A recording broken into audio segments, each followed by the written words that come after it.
in Bridgetown. And he should be in that prison. I have to ask you, what are his priorities as a young person? You need to assess what is the priority of an administration that can only build a prison. What do they expect for you? I continue to hear them make snide comments about the University of the West Indies, but no one has yet made the point that the Democratic Labour Party came into office meeting an expanding university and said to the University of the West Indies and its principal, we will continue to fund you. In 2005, the University of the West Indies had 2,500 students. In 2013, they are pushing for 10,000. And that growth has not come from people outside of Barbados.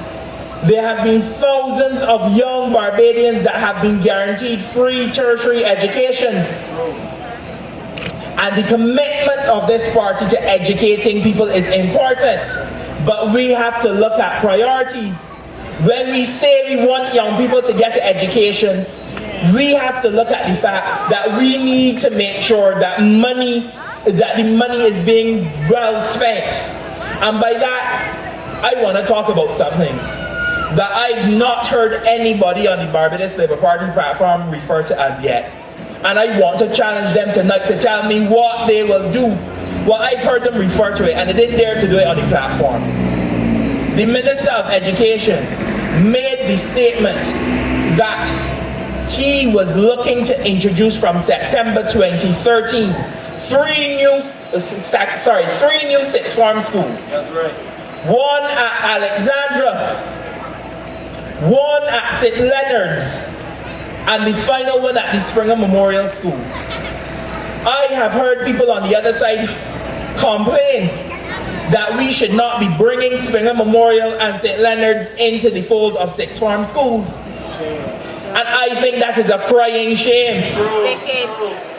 I think that we need to recognize that in order for young Barbadians to get the best access to jobs, to create the best livelihoods, because there are two things I want to touch on tonight that are very, very important coming out of the Democratic Labour Party's policies and its manifesto.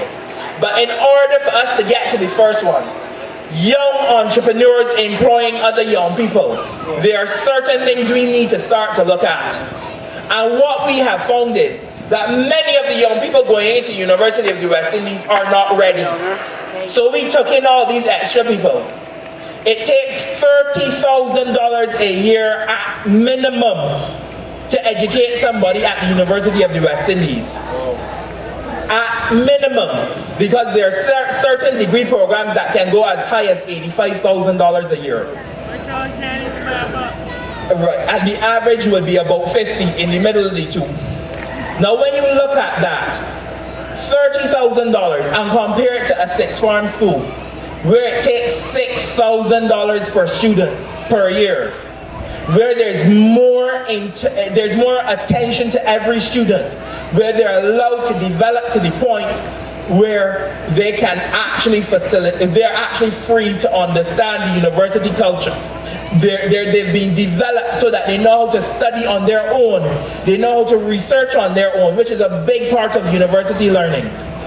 But what we have said is, we want these sixth form schools to take some of the pressure off of you, to allow these students going into the university to be better qualified so that they are more likely to achieve. And this is important to the entrepreneurship paradigm. Because unfortunately for Barbados, and I'm guessing it was the same problem with the bees when they decided they didn't want St. Leonard's and Springer. Barbados has a school culture where we believe that certain schools should achieve and certain schools should be left behind. Every single child in Barbados should be brought along. Every child should have opportunity.